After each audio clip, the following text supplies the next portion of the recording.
Shalom shalom saudara, selamat pagi, selamat bertemu lagi dalam One Way Ministry. Bersama Tuhan Yesus kita bisa.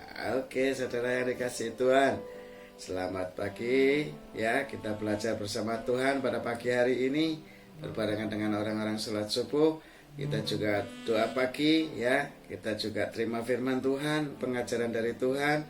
Kita juga bersuka cita karena kemenangan demi kemenangan, sesuatu hal yang positif telah terjadi buat kita semua, bahwa kita semakin dicintai Tuhan dan kita semakin mengasihi Tuhan dan kita semakin dipimpin oleh Roh Kudus berjalan dalam seluruh kebenaran Allah untuk menerima kasih karunia yang luar biasa. Saudara saya kasih Tuhan, pada saat ini Tuhan ingin mengajarkan satu hal yang sering ditanyakan manusia ya. Biasanya begini saudara, kalau kita mendoakan seseorang atau menasehati seseorang, kepinginnya itu ndang cepet-cepet orang yang kita nasihati atau kita doakan itu cepet-cepet bertobat. Nah ternyata tanda-tanda orang yang bertobat, nah itu ada cirinya saudara, ada tanda-tandanya bahwa orang yang bertobat itu apa sih gitu loh. Tanda-tandanya apa? Dia mengalami apa orang-orang yang bertobat itu. Nah, seringkali kita memaksakan kehendak kita saudara. Setelah kita menginjili atau memberitakan kasih Tuhan atau menasehati, paling tidak itu kowe kudune mandek lah, marilah dari hal. Ternyata tidak semudah itu saudara ya. Bukannya saya nggak positif thinking saudara, tidak semudah itu. Ternyata ada aturan-aturan Tuhan dalam pertobatan itu saudara. Ada tanda-tanda, ada ciri-ciri orang-orang yang mengalami pertobatan di dalam Tuhan ya. Ternyata sederhana semua dan nanti bisa dibaca di dalam Matius 18 ayat 3 dan Kisah Rasul 11 ayat 18 ya. Nanti dibaca aja kurang lebihnya apa di situ, nanti saya sertakan di saya sertakan di depan layar. Oke, kita belajar firman Tuhan dan kita mulai mengerti bahwa Tuhan selalu memberikan yang terbaik ya, bahwa manusia itu jadi semua itu ada tanda-tanda dari Tuhan, ada ciri-ciri bahwa orang yang mengalami pertobatan yang sejati loh, maksudnya saudara. Bukan pertobatan yang hari ini tobat terus besok ngulangi lagi perbuatan dosa yang sama gitu ya. Hari ini bertobat besok ngulangi lagi perbuatan dosa yang sama gitu ya. Bukan seperti itu saudara ya. Makanya ini yang Tuhan berikan sama saya. Saya dulu juga nggak ngerti gitu loh ya. Oh kok begitu ya. Kok aku tahu-tahu begini ya. Ternyata ada ayatnya semua saudara. Orang-orang yang sudah bertobat itu mengalami apa itu ada semuanya gitu loh saudara. Bapa di dalam kerajaan surga, kami mengucap syukur firman-Mu ya dan amin. Terjadi apa yang Kau firmankan dan Kau yang mengawali dan Kau yang mengakhiri. Saya percaya bahwa kuasa-Mu lebih besar daripada kuasa ilah zaman ini. Kau menutup bungkus kami dengan kuasa darah Yesus. Kau memberi kemenangan bagi kami dan tidak ada kembali firman-Mu sia-sia untuk yang Kau sampaikan pada pagi hari ini. Kau berkati viewer, Kau berkati subscriber, Kau berkati InShot video editing, Kau berkati XL, Kau berkati YouTube, semua yang tergabung dalam sarana penyampaian firman-Mu ini.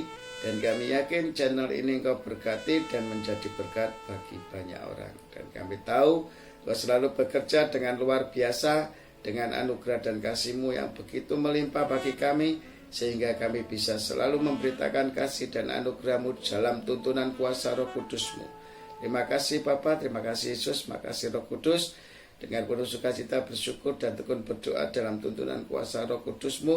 Kami siap menyambut firman-Mu dengan penuh sukacita bersyukur. Haleluya, haleluya, haleluya, amin. Shalom. Saudara yang dikasihi Tuhan, pada pagi hari ini kita mengalami hal-hal yang luar biasa ya. Kadang kita lupa bahwa Tuhan itu selalu memberi yang terbaik buat kita ya. Tetapi kita kadang-kadang melupakannya itu, sehingga kita terlena dari pemberian-pemberian Tuhan itu, sehingga kita akhirnya berbuat dosa di hadapan Tuhan dan kita hidupnya tidak berkenan lagi di hadapan Tuhan. Hati-hati saudara. Ya, bukannya karena saya nggak yakin dengan saudara-saudara seiman atau saudara-saudara yang belum mengalami pertobatan atau saudara-saudara yang baru mendengar firman Tuhan saat ini, bahwa dalam hidup saudara tidak jatuh dalam dosa. Ya, saya yakin bahwa Roh Kudus pasti akan memberikan kekuatan kepada kita untuk tetap berjalan dalam kebenarannya. Bahkan orang yang belum bertobat pun setelah mendengar firman ini akan mengalami pertobatan yang luar biasa, karena nanti Roh Kudus yang akan menjamah kita, dan Roh Kudus yang mengubahkan kita, dan Roh Kudus yang membuat kita cinta kepada Tuhan Yesus, dan Roh Kudus yang membuat kita melakukan ini karena kasih yang mengalir dalam kehidupan kita, sehingga kita mengasihi sesama kita seperti diri kita sendiri. Itu bukti bahwa kita mengasihi Allah yang tidak kelihatan. Nah, dalam pertobatan itu ternyata tidak ada unsur paksaan, saudara. Seperti saya sekarang, tiap pagi ya bangun, berdoa, memuji, menyembah, memuliakan Tuhan, baca firman Tuhan, dan menuruti apa yang Tuhan mau dalam setiap kehidupan saya. Itu semua anehnya begitu berjalan dengan sendirinya, saudara, tanpa ada unsur dalam kedagingan saya, wah saya harus bangun pagi lah untuk memuliakan Tuhan. Tidak ada itu, saudara. Itu otomatis karena cinta dengan Tuhan, cinta dengan sesama. Perlu banyak jiwa-jiwa yang masih perlu kita doakan, ya. Nggak perlu kita istilahnya itu menjadi pahlawan. Ayo menjadi pemberita firman Tuhan, menjadi pahlawan, memberitakan Injil kemana-mana. Nggak usah seperti itu, saudara. Nanti Tuhan akan tuntun melalui Roh Kudusnya apa yang harus kita doakan. Dan setiap ketemu orang tiap hari itu siapa yang harus kita sampaikan firman Tuhan, kita ingatkan kepada Tuhan. Nah itu, saudara, tanpa ada unsur bahwa memegahkan diri bahwa oh aku pengen beritakan Injil, wong-wong cek kenal aku, supaya mereka mengenal Tuhan melalui kehidupanku. Enggak begitu, saudara. Enggak. Tanda-tanda orang yang memberitakan Injil itu adalah orang-orang yang sudah dipenuhi Roh Kudus. Itu otomatis dengan sukacita, ya, dengan bersyukur, dengan rasa cinta yang dalam dari Tuhan itu yang mendorong diri kita untuk menjadi pelaku-pelaku firman dan menjadi otomatis dengan sendirinya itu bersaksi, memberitakan tentang kasih Tuhan, betapa baiknya Tuhan itu, betapa luar biasanya Tuhan itu dalam setiap kehidupan kita, ya. Nah, itu salah satu tanda ciri-ciri orang yang bertobat itu mengalami pemulihan-pemulihan seperti itu yang saya alami, saudara. Nggak ada unsur-unsur paksaan. Makanya kalau kita memberitakan Injil atau kita bersaksi atau kita berdoa syafaat, ya, pagi ini ya, jam subuh-subuh ini nih, ya, saudara, itu tanpa ada unsur bahwa ingin memegahkan diri, wah supaya aku dipandang orang, supaya aku kelihatan doa pagi dan sebagainya. Tidak ada itu, saudara. Unsur-unsur yang kedagingan nggak ada sama sekali. Yang ada itu cuma sukacita aja, seneng gitu loh, melayani Tuhan itu, berdoa seneng, memberitakan firman seneng, ya toh, ketemu dengan orang-orang, memberikan kekuatan bagi mereka yang mengalami perekonomian yang loyo, ya toh, mengalami sakit penyakit dan mengalami hal-hal yang tidak berkenan di hadapan Tuhan, masih berdosa, jatuh dalam dosa, dan keterikatan mereka dalam kedagingan mereka, tidak bisa mengampuni orang lain dan merasa dirinya benar sendiri padahal tidak berjalan dalam kebenaran firman Tuhan. Nah itu, saudara, itu hal-hal yang dulu pernah saya alami. Dan pemulihan pertobatan yang pertama terjadi dalam setiap kehidupan manusia itu ditandai dengan tanda-tanda yang akan kita bahas pada saat pagi hari ini, ya, saudara. Kita baca aja di dalam Matius, ya. Kita baca di dalam Matius 18 ayat 3, ya, saudara. orang-orang yang bertobat ya, orang-orang yang bertobat itu menjadi seperti anak kecil, saudara. Nah, itulah tanda bahwa orang-orang yang mengalami pertobatan dalam dirinya, dia akan seperti anak kecil, mudah mengampuni, ya toh. Jadi kalau berselisih itu ya, pernah kita bahas tentang apa sih yang harus kita pelajari dalam anak kecil itu ada 5 ya. Saya juga agak lupa itu apa saja, lebih baik nanti lihat di channel saya aja ya, tentang pertobatan anak kecil itu yang seri keberapa ya, lupa ya saya, seri 60 berapa itu ya, lupa saya. Nanti dilihat aja, ada di channel ya saya itu udah komplit lah apa yang harus kita pelajari dari anak kecil itu. Kita harus belajar dari anak kecil itu ada 5, itu sebetulnya ada 5 ciri anak kecil ya yang berkenan di hadapan Tuhan ya. Karena apa? Kalau tidak, orang-orang yang bertobat sungguh-sungguh di hadapan Tuhan itu mengalami seperti anak kecil itu ya. Salah satunya itu mudah mengampuni itu, saudara. Ya, mudah mengampuni, ya toh, selalu memuliakan Tuhan, ingin hidupnya bermanfaat bagi orang banyak. Kalau anak kecil itu ya, saudara, dia itu melakukan segala sesuatunya itu ada dasarnya itu, seperti yang saya ceritakan di awal poin yang pertama, yaitu dia karena cinta, saudara. Melakukan segala sesuatu itu zaman kecil tuh saya nggak pernah berpikir membantu orang tua itu berjualan kue itu ya, saudara, bahwa wah aku biar dilihat orang ini, aku biar dilem orang supaya saya itu bantu orang tua. Enggak begitu, enggak ada, saudara. Tulus saja karena cinta membantu orang tua itu, karena sayang sama orang tua, karena kita sudah dilahirkan, kita sudah dipelihara, kita sudah dicukupkan, ya toh. Bahkan kita nggak pernah minta-minta, orang tua sudah mengerti kebutuhan kita. Kita selalu diberi yang terbaik dalam hidup ini. Saya masa-masa kecil itu kumpul dengan saudara-saudara tetangga kita itu dengan keakraban ya, baru berkelahi sebentar aja, des gitu ya, orang tuanya ribut, kitanya itu sudah kumpul lagi, saudara, main lagi sudah, ya tengkar ya pada saat itu saja gitu loh. Makanya seperti firman Tuhan toh, kalau amarahmu itu terjadi dalam hidupmu, jangan sampai matahari terbenam gitu loh.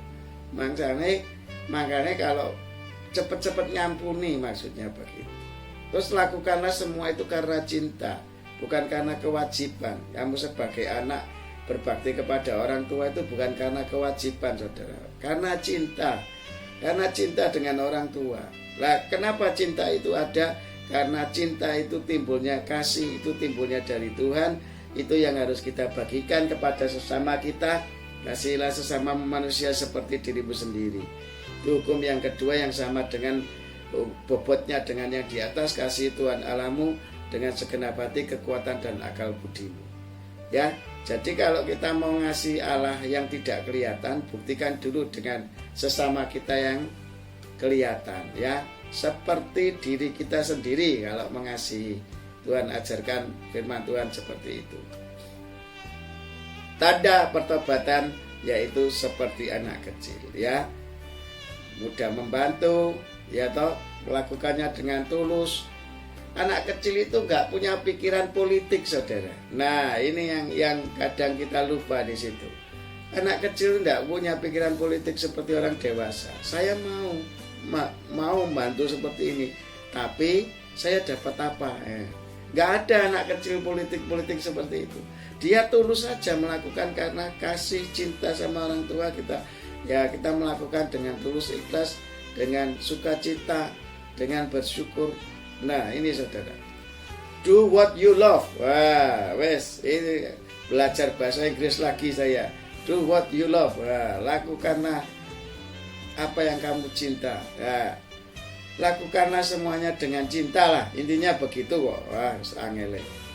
Makanya kalau nggak bisa bahasa Inggris kayak saya ini, belajar bahasa Inggris ya kayak gini ya, saudara. Nah, kenapa? Matius 18 ayat 3 mengatakan gitu. Kalau pertobatan itu harus menjadi seperti anak kecil. Kata 5, karakter anak kecil, nanti belajar saja ya di seri khotbah saya sebelum ini. Kita seri khotbah ke 60 atau 70-an lupa saya. Di antara itu saudara, nanti tidak. Kita harus belajar apa yang harus kita pelajari belajar dari anak-anak kecil. Nah, kenapa di Matius ayat 18 ayat 3 ini diterangkan lebih lanjut. Pertobatan ya harus menjadi seperti anak kecil. Karena apa? Kalau tidak, kita tidak bertobat seperti sifat-sifat anak kecil yang lima sifat anak kecil itu masih yang saya alami itu 5 saudara.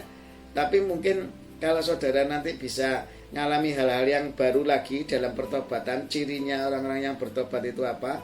Selain 5 seperti karakter anak kecil ini, itu apa? Nanti bisa kita sharing dan kita tambahkan di dalam khotbah-khotbah selanjutnya, pemberitaan firman selanjutnya ya. Kenapa kita harus menjadi seperti anak kecil? Karena kalau tidak seperti anak kecil, kata Tuhan, tanda pertobatan itu kita tidak masuk dalam kerajaan surga. Nah, kerajaan surga itu berbicara masalah apa saudara? Masalah kebenaran, sukacita, damai sejahtera dalam tuntunan Roh Kudus. Jadi kita tidak akan bisa masuk dalam kebenaran Tuhan, kita tidak mengalami sukacita, kita tidak mengalami damai sejahtera, dan kita tidak akan dipimpin oleh Roh Kudus. Ya itu loh saudara. Kalau kita nggak punya sifat-sifat pertobatan, kita itu tidak mengalami seperti anak kecil itu ya, melakukannya dengan cinta, terus melakukannya itu tanpa minta imbal balas saudara. Dia rela menjadi berkat bagi sesamanya, dan dia anak kecil itu mudah mengampuni saudara. Nah ini, kalau kita tidak mengampuni kesalahan orang lain, kita juga tidak diampuni oleh Tuhan. Itu tanda loh, ciri loh. Itu bahaya sekali saudara. Begitu saudara membenci saudara sesama kita, tidak bisa mengasihi sesama kita seperti diri kita sendiri, itu berarti kita adalah orang-orang yang tidak akan pernah ketemu dengan Allah. Karena kalau kamu tidak mengampuni kesalahan orang, dosamu juga tidak akan diampuni. Makanya kalau di Muslim itu diajarkan ada namanya minal aidin wal faidin ya. Mohon maaf lahirnya iya, batinnya iya gitu loh.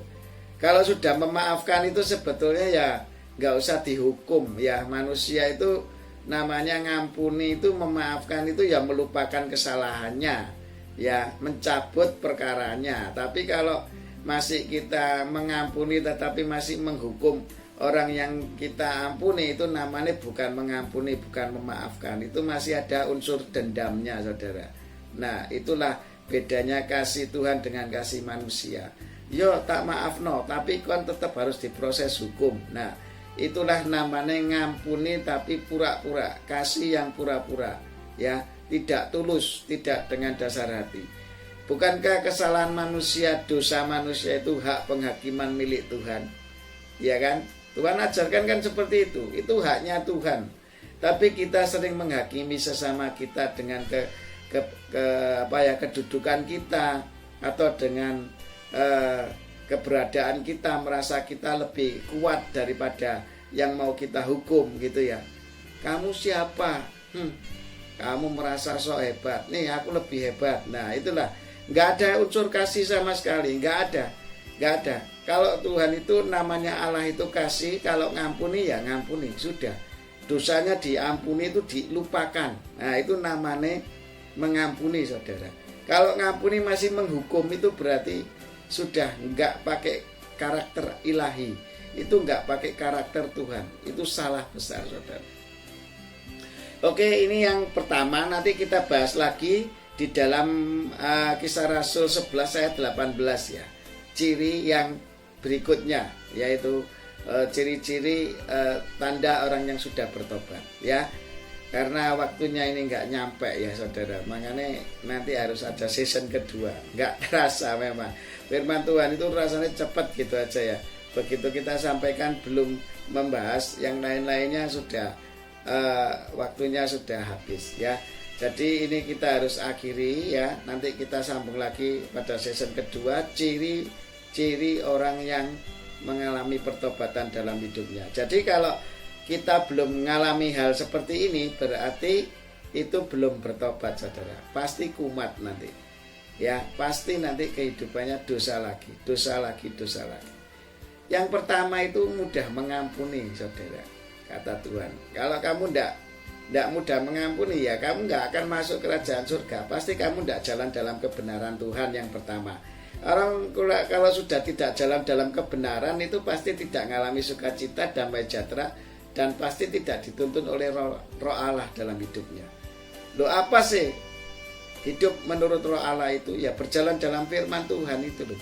Hanya Roh Kudus yang bisa menuntun kita dalam seluruh kebenaran Allah. Pada saat kita bisa menjalankan firman Tuhan, itu sebetulnya kita sudah dituntun, ditolong oleh Roh Kudus. Bukan oleh kuat dan gagah kita, tetapi oleh Roh Kudus. Oke, sampai ketemu dalam season berikutnya. Dan saya yakin dan percaya pertobatan ini penting. Dan kapan waktunya, nah itu hanya Tuhan yang tahu. Dan nanti akan saya lanjutkan dengan ciri-ciri pertobatan yang selanjutnya. Ini masih yang ciri-ciri yang pertama, seperti anak kecil, supaya kita masuk dalam kerajaan surga. Bapa, di dalam kerajaan surga kami mengucap syukur dan terima kasih Engkau sudah memberikan yang terbaik atas firman-Mu ini. Biarlah kita semakin mengerti bahwa kami adalah orang-orang yang bertobat itu adalah orang-orang yang mudah mengampuni, orang yang melakukannya segala sesuatu dengan tulus. Kemudian kita selalu bermanfaat bagi orang lain. Dan kami tidak pernah memiliki politik, ya, melakukan segala sesuatu itu tidak ingin imbal balas, tetapi karena cinta, karena memiliki ketulusan yang daripadamu sendiri. Dan kami itu mudah bergaul dengan siapapun, tidak pilih-pilih. Itulah anak kecil, saudara. Kamu anak orang kaya, aku orang miskin. Tidak ada, saudara. Anak kecil itu tidak memiliki sifat-sifat seperti itu. Kecuali anak kecil itu dipengaruhi oleh orang-orang lain. Kamu jangan gaul sama ini, gaul sama ini. Nah, itu anak kecil akan pilih-pilih. Tetapi itulah sifat-sifat anak kecil yang memiliki karakter ilahi dalam dirinya, yang harus kita contoh supaya kita masuk dalam kerajaan Allah, yaitu mengalami kebenaran, damai sejahtera, sukacita dan damai sejahtera dalam tuntunan Roh Kudus. Bapa, di dalam kerajaan surga dikuduskan namamu, jadilah kehendak-Mu di bumi seperti di surga. Cukupkanlah makanan kami sepanjang hari ini. Ampunilah kesalahan kami seperti kami mengampuni kesalahan orang lain yang bersalah kepada kami. Dan jangan masukkan kami dalam pencobaan, tetapi bebaskan kami dari yang jahat, karena Engkau yang punya kerajaan, kuasa, kemuliaan sampai selama-lamanya. Haleluya. Dan kami sudah mempersembahkan tubuh kami sebagai persembahan hidup kudus dan berkenan di hadapan-Mu sebagai ibadah yang sejati. Terima kasih Tuhan, Kau sudah memberkati semua yang tergabung dalam firman-Mu ini di channel ini, dan kami yakin semua mengalami pembaharuan, mengalami ciri-ciri pertobatan ini melimpah atas diri mereka, dan mereka semakin diperbarui untuk kemuliaan-Mu sekarang sampai selama-lamanya, dan memerintah bersama-sama dengan 1000 tahun damai. Haleluya. Dalam nama Yesus. Terima kasih Bapa, terima kasih Yesus. Dengan penuh sukacita bersyukur, dan dalam tuntunan Roh Kudus kami sambut hari-hari kami bersama dengan Allah yang luar biasa. Kemenangan kami, sukacita kami, pembebas kami, lepas kami dari kutuk hukum Taurat, dari kemiskinan, dari segala penyakit, dari keterikatan hawa nafsu kedagingan kami. Dan kami menjadi berkat karena kami mengasihi sesama kami seperti diri kami sendiri. Itu bukti bahwa kami mengasihi Allah yang tidak kelihatan.